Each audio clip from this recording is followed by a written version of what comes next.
Hello दोस्तों, chase the goal career institute के इस ऑनलाइन प्लेटफॉर्म के ऊपर आप सबका हार्दिक अभिनंदन है। अधीनस्थ बोर्ड ने एलडीसी भर्ती परीक्षा का शेड्यूल जारी कर दिया।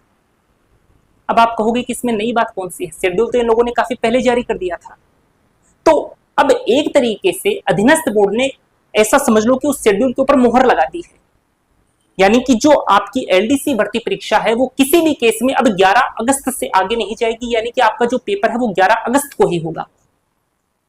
तो 6 जून को मैंने एक वीडियो बनाया था, उस वीडियो के अंदर मैंने आपसे ये चीज कही भी थी कि किसी भी केस में जो आपकी एलडीसी भर्ती परीक्षा का पेपर है वो 11 अगस्त से आगे नहीं जाएगा, यानी पेपर आपका 11 अगस्त को ही होगा।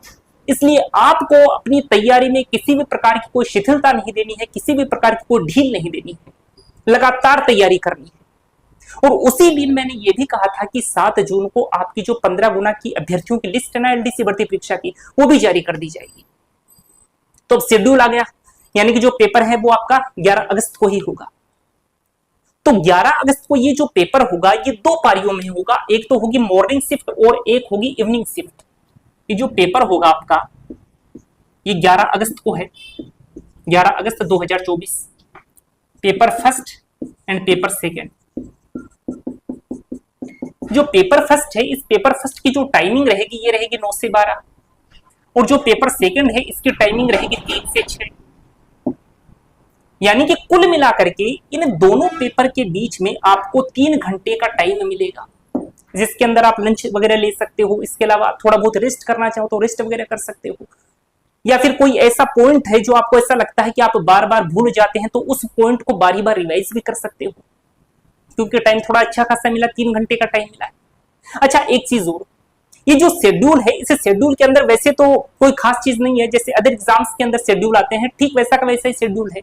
केवल एक चीज जो है ना वो आपको खास अपने दिमाग में रखनी है। कौन सी चीज? वो चीज है 5th ऑप्शन वाली।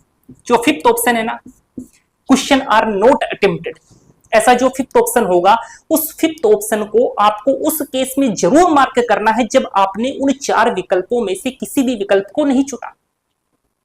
यानी कि कोई क्वेश्चन ऐसा है जो मान लो कि आपको आंसर उसका नहीं आता, तो आपको ऐसा नहीं है कि उस क्वेश्चन को बिना कोई भी जो बबल्स आते हैं ना उनको मार्क किए हुए आप आगे बढ़ जाओ। आपको जो 5th ऑप्शन है उस 5th ऑप्शन को डार्क जरूर करना है। ये जो फिलहाल में जो भर्ती परीक्षाएं हुई हैं जो आपके अधीनस्थ बोर्ड ने ली है, जैसे आपकी जेएनएम थी, एएनएम थी, जूनियर अकाउंटेंट थी, सूचना सहायक थी, इसमें कई सारे अभ्यर्थी ऐसे थे जिन्होंने 5th ऑप्शन को मार्क भी नहीं किया और क्वेश्चन भी अटेम्प्ट नहीं किया। तो आपको ये गलती बिल्कुल नहीं करनी है जैसे पुराने कैंडिडेट्स ने की। इसके अलावा एक चीज और है कि आपने यदि 10% से ज्यादा ऐसे क्वेश्चन हैं जिनके अंदर क्वेश्चंस को भी अटेम्प्ट नहीं किया और जो 5th ऑप्शन है उस 5th ऑप्शन में जो बबल है उसको भी आपने डार्क नहीं किया, तो उस केस में आप एग्जाम से अयोग्य घोषित कर दिए जाओगे। तो ये पॉइंट था, ये सबसे ज्यादा काम का पॉइंट था। आपको इस पॉइंट को बहुत ही बेहतर तरीके से अपने दिमाग में रखना है। इसके अलावा कुछ चीजें हैं जो मैं आपको इस एलडीसी भर्ती परीक्षा से रिलेटेड और बताना चाहूंगा।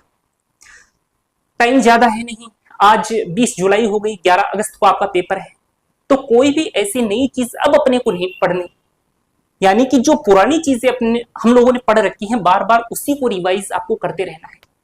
यानी तकरीबन मैं ये तो मानकर चलता हूं कि 2 से 3 बार आपने इस सिलेबस को रिवाइज तो जरूर कर लिया होगा, 2 से 3 बार आप इस सिलेबस से होकर तो जरूर गुजर गए होंगे। तो कोई नई चीज नहीं पढ़नी, ज्यादा से ज्यादा प्रैक्टिस सेट लगाने हैं, ज्यादा से ज्यादा आपको मॉक्स देने हैं। जब मॉक टेस्ट दोगे ने मॉक टेस्ट दोगे तो उसी केस में जो आपका कॉन्फिडेंस लेवल है ना वो बहुत अच्छा रहेगा। और एग्जाम के अंदर कभी भी आपको घबराना नहीं है। यदि घबरा जाओगे ना तो जितनी परफॉर्मेंस आपको देनी चाहिए उतनी परफॉर्मेंस आप वहां पर नहीं दे पाओगे। भले ही हर एक सब्जेक्ट आपके टिप्स पर हो, हर एक चीज आपके टिप्स पर हो, लेकिन वहां पर इतना बेहतर परफॉर्म नहीं कर पाओगे जितना यहाँ के मॉक टेस्ट के अंदर करते हो। इसलिए घबराना बिल्कुल नहीं है। आपको नई चीज अब नहीं पढ़नी, नई चीज पढ़ोगे ना तो वो नई चीज आप रिवाइज करने का आपको टाइम नहीं मिल पाएगा। अब जितनी भी पुरानी चीज पढ़ी ना उनको बार बार रिवाइज करो, बार बार रिवाइज करो, तकरीबन 3-4 बार रिवाइज करके रख दो सिलेबस को।